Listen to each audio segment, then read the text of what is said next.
जब जब धराधाम में ऐसा अधर्म बढ़ता है जहां भागवत धर्म और प्रेम धर्म लुप्त होने लगता है। दुष्टों का विनाश कोई खास बात नहीं भगवान के लिए। भगवान कहते हैं जब जब धर्म की हानि होती है, यदा ही धर्मस्य, कौन से धर्म की? भागवत धर्म की, प्रेम धर्म की। जब उसका प्रकाश करने वाला कोई नहीं दिखाई देता और लुप्त होता चला जाता है तो स्वयं भगवान पधारते हैं, ऐसी दिव्य लीलाएं करते हैं जिनको गा गा कर भागवत धर्म और प्रेम धर्म में स्थित हुआ जा सकता है। कृष्णाय वासुदेवाय देवकी नंदनाय च और नंद गोप कुमाराय गोविंदाय नमो नमः। दो बात कही गई। भगवान का शिशु रूप जो देवकी की गोद में था, कितना कष्ट। अखिल लोक आनंद सिंधु गोद में है, वो कह रहे मुझे अभी पहुंचा दो।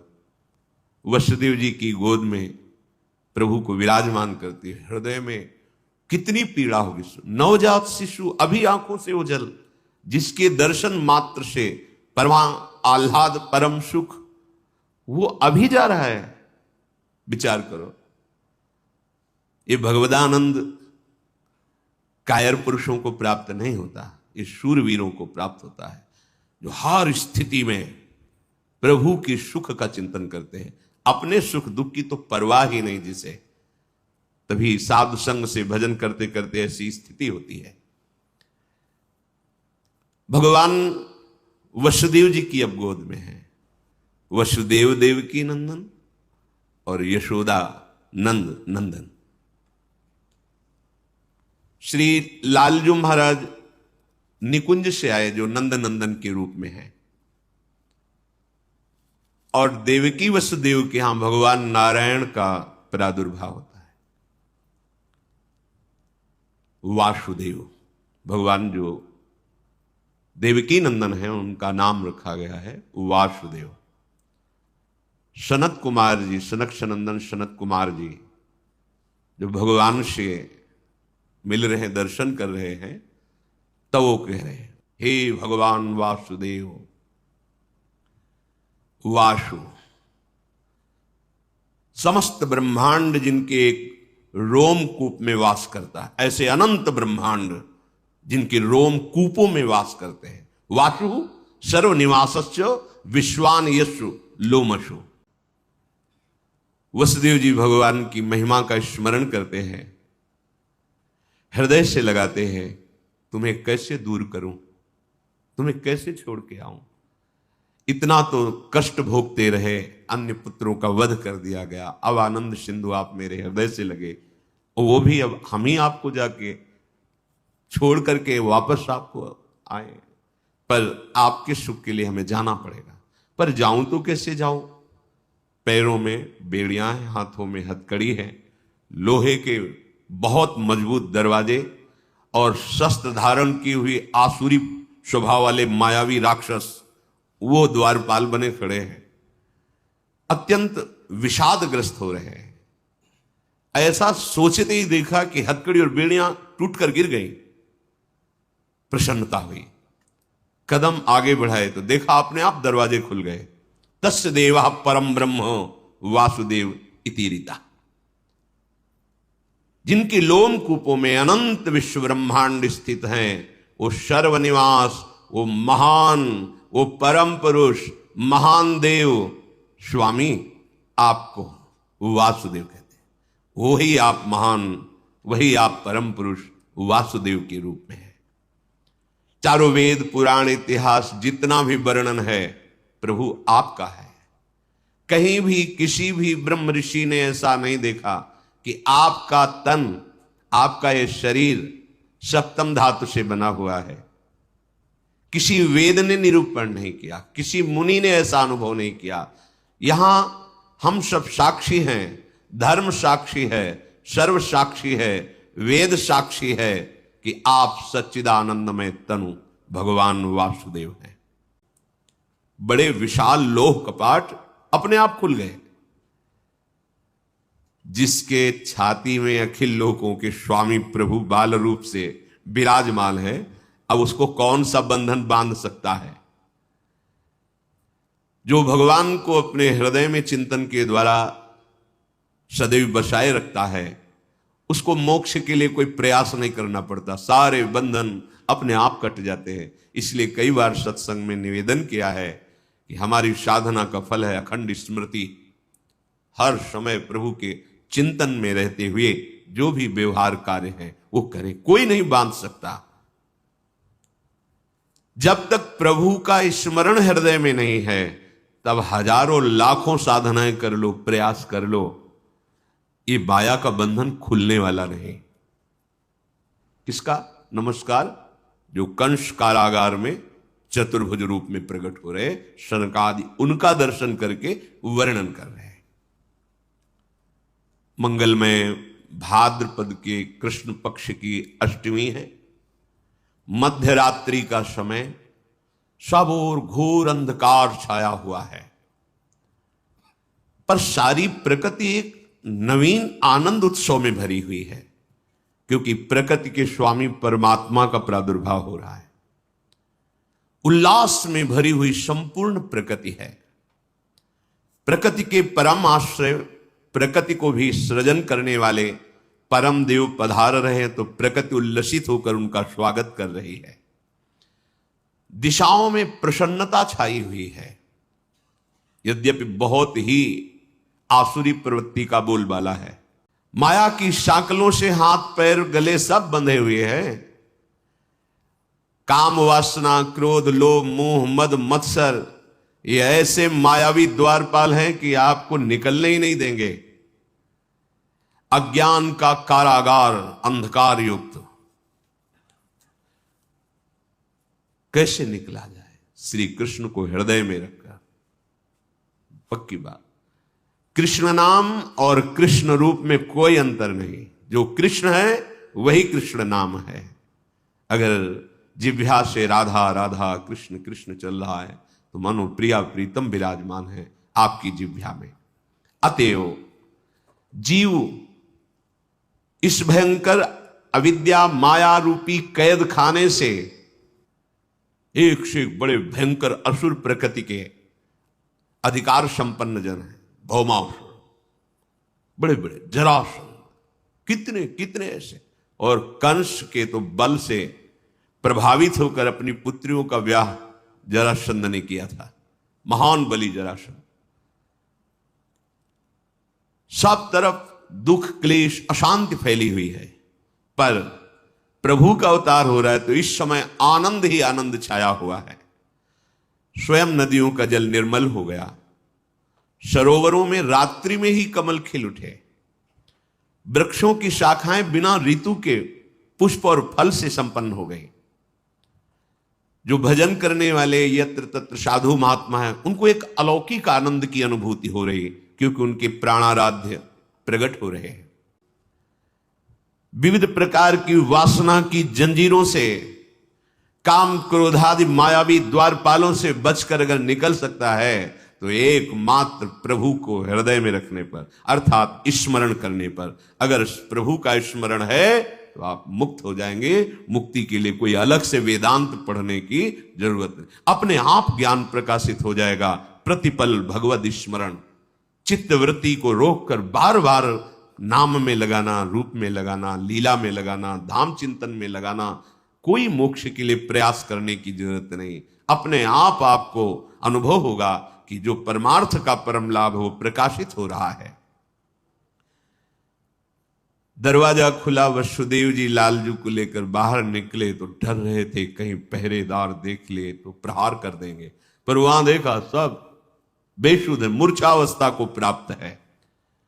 वायु सेवा कर रही है, शीतल मंद सुगंध प्रवाहित हो रही है। देवताओं की दुंदुभियां बिना बजाए अपने आप बजने लगी, क्योंकि सर्वलोक महेश्वर का प्रादुर्भाव हो रहा है। गंधर्व किन्नर एक अलौकिक प्रेरणा से गान कर रहे हैं, नृत्य कर रहे हैं। रात्रि के समय सिद्ध चारण, बड़े बड़े पदाधिकारी लोक के लोकपाल जो ईश्वर कोटि के हैं, सब स्तवन कर रहे हैं। एक अद्भुत जो समाधि में आनंद प्राप्त होता है महत योगी जनों को, आज सबको स्वाभाविक एक शीतलता, शांति, एकाग्रता, परमानंद की अनुभूति हो रही, क्योंकि भगवान का प्रादुर्भाव हो रहा है। अनंत सूर्य, अनंत चंद्रमाओं जैसा जहां कंस का कड़ा पहरा है, राक्षसी स्वभाव के मायावी द्वारपाल हैं, जो कोई सूक्ष्म रूप धर के भी आ जा नहीं सकता है, ऐसे मायावी हैं। धीरे धीरे निकलकर बाहर आए, दबे पांव कोई जान न जाए। अपराकृत परमानंद विग्रह प्रभु को बार बार ऐसे देखते हैं, हृदय से लगाए हुए आगे बढ़ रहे हैं। पद पद पर आनंद की उमगन हो रही वसुदेव जी के हृदय में। समझिए, जब कोई भगवद स्मरण प्राण होता है तो प्रति कदम, प्रति श्वास, प्रति क्षण एक अद्भुत आनंद। अब प्राकृतिक उदाहरण तो बैठता ही नहीं, पर कई बार सत्संग में कहा, जैसे दूध को अग्नि पे चढ़ाओ तो उफान आती है, ऐसे आनंद की उफान हृदय में आती है जब मेरे प्रभु और उनका स्मरण और कहीं उनकी रूप की झलक, तब तो फिर ब्रह्मादिक के भोग शब विषम लागत ताई, नारायण ब्रज चंद की लगन लगी है जाए। अभिमान का भार उठाकर संसार पथ में चलते चलते पग पग पर दुख, कष्ट, संकट, विपत्ति, कंस के पास जो उस समय वर्तमान में द्वारपाल लगे हुए हैं, क्योंकि उसको भय ये आखिरी संतान है, यही मेरी मृत्यु का कारण होगी, बहुत सावधान है। जैसे अनंत सूर्य चंद्र एक साथ प्रकाशित हो गए हो, ऐसे मथुरा में कंस कारागार में दिव्य प्रकाश प्रकट हुआ। देखा शंख चक्र गदा पद्म धारण किए हुए, चतुर्भुज, विशाल नयन, वक्षास्थल पर दिव्य श्रीवत्स चिन्ह, भृगुलता, भृगु जी के चरण चिन्ह, रत्नहार धारण किए, विविध आभूषण, दिव्य कांति, किरीट, मुकुट, कुंडलधारी, अंग अंग से सौंदर्य और ऐश्वर्य टपक रहा है। सौंदर्य और ऐश्वर्य अंग अंग से। भोगते भोगते थक गए, अब छोड़ो, अपना भार श्री कृष्ण के ऊपर छोड़ो, श्री कृष्ण का चिंतन करो, तो पग पग पर परमानंद की अनुभूति होगी। वसुदेव जी को अपार सुख हो रहा है। श्री कृष्ण को हृदय से लगाए हुए महामहिम ब्रज की तरफ चल पड़े। घोर अंधकारमयी रात्रि, धीरे धीरे बढ़ रहे हैं कि कहीं कोई मथुरावासी किसी कारण से बाहर निकले और देख ले तो अमंगल हो जाएगा। इसी समय मेघ गर्जना हो रही, भयंकर वर्षा शुरू हो गई, क्योंकि कोई बाहर निकल ही ना पावे, पैर की भी आहट नहीं, इसलिए मेघ गरज रहे हैं। अंधकारमयी रात्रि, किधर पैर रखे दिखाई ही नहीं दे रहा है। बीच बीच में बिजली चमक जाती है, जिससे रास्ते का पता चलता है। ऐसा दिव्य अद्भुत रूप देखकर वसुदेव देव की कितने कष्ट में थे, विचार कीजिए, कितने कष्ट।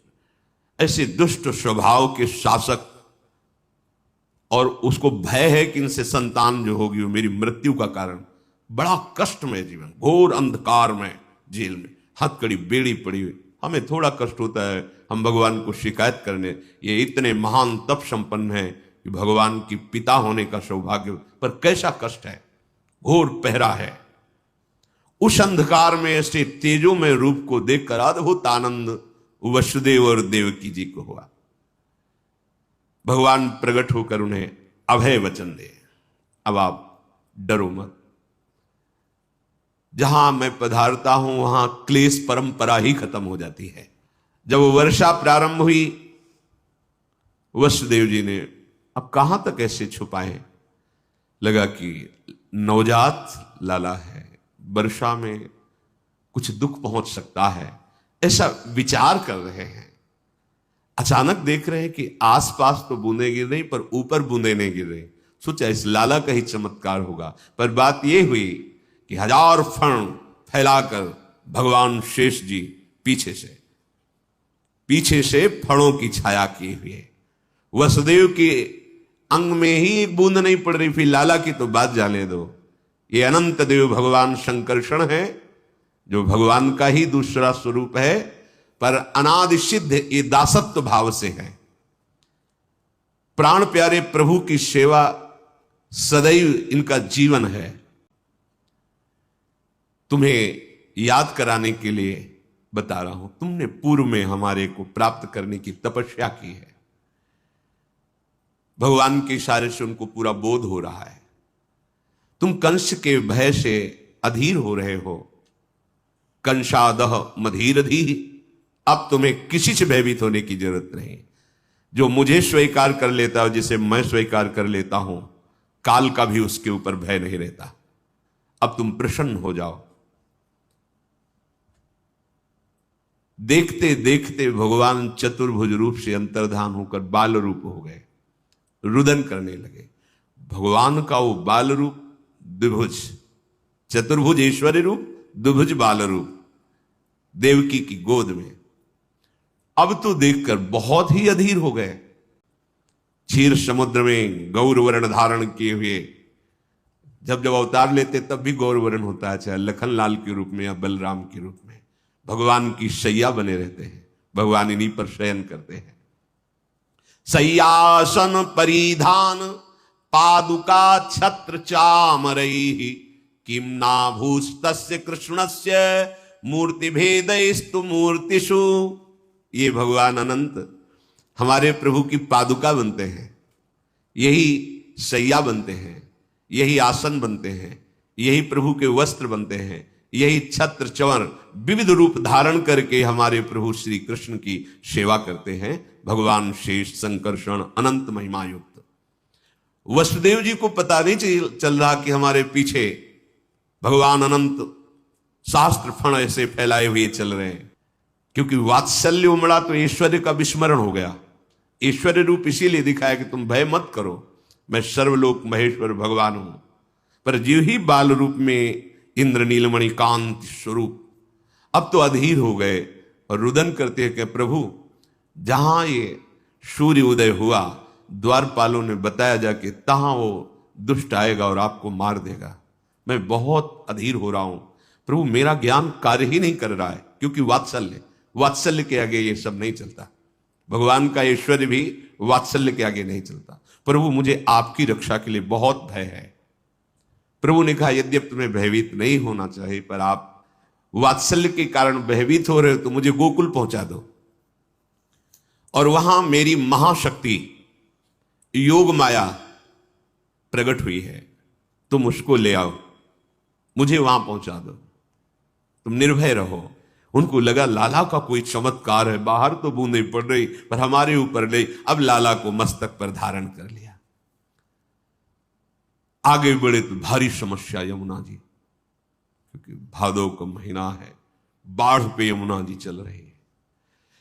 एक क्षण रुके, अब क्या करूं, क्योंकि अथाह यमुना जी, और यमुना जी पहले से अधिक उल्लसित होकर बड़ी ऊंची ऊंची तरंगे, कोलाहल मच गया। यमुना जी प्रीतम पधार रहे हैं, यमुना जी उल्लसित हो रहे। वसुदेव जी देख रहे, सैकड़ों भंवरे, सैकड़ों तरंगे ऐसी उछल रही जो भय प्रदान कर रही। ऐसे छोटे लाला को लेकर कैसे पार हो पाऊंगा? अगर रुकता हूं तो लौटने में प्रातःकाल सूर्य उदय हो जाएगा, कैसे क्या करूं? लाला को सुरक्षित पहुंचा, चलो हम अपने प्राण दे देंगे, जब तक लाला को हम बचा पाएंगे। तो जब शिशु को पधराया तो उनकी दृष्टि थी, आदेश हुआ था कि वहां कन्या प्रकट हुई, तो देखा कि पार्श्व में कन्या है। कन्या पर दृष्टि जाते ही उनकी दृष्टि, क्योंकि वो योग माया है, वो ये नहीं देख पाए कि लाला में लाला समा गया। लाला पहले से विराजमान है यशोदा जी की पार्श्व में, और लाली, ये लाली योग माया है, और जो लाला है वो निकुंज से आए हुए लालजू महाराज। पर ये रहस्य वसुदेव जी ने भी नहीं जाना। कन्या को उठाया, फिर हृदय में दाह, क्योंकि प्रभु को छोड़कर जा रहे, हृदय में वियोग है, अब कब दर्शन होंगे आपके। ये बात किसी को पता नहीं है, उठाते चले जाएंगे, ऐसा भाव समझो। जब आप प्रभु प्राप्ति के लिए चलोगे तो ऐसा नहीं कि सहज मार्ग है आप निकल जाओगे, भयंकर बाधाएं खड़ी होती हैं। पर आपने यदि प्राण समर्पित कर दिया है तो कोई भी बाधा आपको परास्त नहीं कर सकती। जो इस भाव में रहता है कि मेरे प्रीतम सुखी हो और मुझे नरक मिल जाए, कोई परवाह नहीं। अगर प्रीतम को आनंद मिलता है कि मैं तड़पूं, कष्ट युक्त रहूं, तो वो कष्ट मेरे लिए हजारों सुख से बढ़कर है। वसुदेव जी ने निश्चय किया, अब ये जीवन प्रभु के लिए, क्या डरना। और यमुना जी में कदम रखा। यमुना जी और उल्लसित हो रही है। प्रभु ने सोचा कि जब तक चरण स्पर्श नहीं होंगे इनका उल्लास बढ़ता जाएगा चरण स्पर्श के लिए। और धीरे धीरे कदम बढ़ाते हुए आए। जैसे आए वैसे ही मार्ग व्यवस्था होती गई। जे ही अंदर गए कपाट बंद, हथकड़ी बेड़ी लग गई, कन्या गोद में, पहरेदार जग गए। यहां भी किसी को होश नहीं नंदालय में। पर ये जो चतुर्भुज भगवान ईश्वर में बाल रूप से आए, वो नंद बाबा के लाला में विलीन हुए। हरिवंश महाप्रभु कहते हैं, आनंद आज नंद के द्वार। कौन है नंद के यहां जिसका आनंद मनाया जा रहा है? बोले, दास अनन्य भजन रस कारण प्रगटे लाल। और वहां ऐश्वर्य में भगवान और यहां बिहारी जी। जैसे जैसे वो जल में प्रवेश करते तैसे तैसे और ऊपर उठाते जा रहे हैं।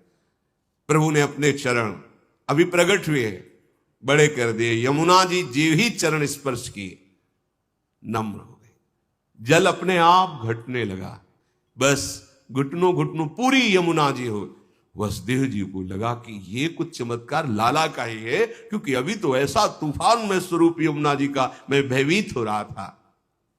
वसुदेव जी प्रभु को लेकर के आगे बढ़े। इतनी प्रेम व्यवस्था है कि मार्ग ही नहीं दिखाई दे रहा। तो ये बिजली चमक चमक करके उसी मार्ग में चमक रही जहां जाना है। वो आगे आगे रास्ता बेशुद्ध है, देह भाव विस्मृत है, परम आत्म सुख का स्वरूप श्री लालजू महाराज उनकी गोद में है, जो वृंदावन में नित्य विहरण करते हैं प्रियाजू के साथ। इसी रस का पान कराने के लिए युगल सरकार पधारे। तो जो लालजू महाराज है वो नंद, आनंद आज नंद के द्वार प्रकट हो रहे। कौन? दास अनन्य भजन रस कारण। यहां परित्राणाय साधूनाम विनाशाय च दुष्कृताम देवकी नंदन भगवान पधार रहे। और ये प्रेमी जनों को प्रेम पान कराने के लिए दास अनन्य अनन्य भजन रस कारण प्रगटे लाल मनो। इनके प्रकट होने का कारण क्या है? अनन्य प्रेमी रसिक जन, कोई सख्य भाव का, कोई गोपी भाव का, वात्सल्य भाव का, जो जो जिन मंजरी भाव का, किंकरी भाव का, सबको रसास्वादन कराने के लिए निकुंजाधिपति प्रभु वृंदावनेश्वर पधार रहे हैं। आनंद आज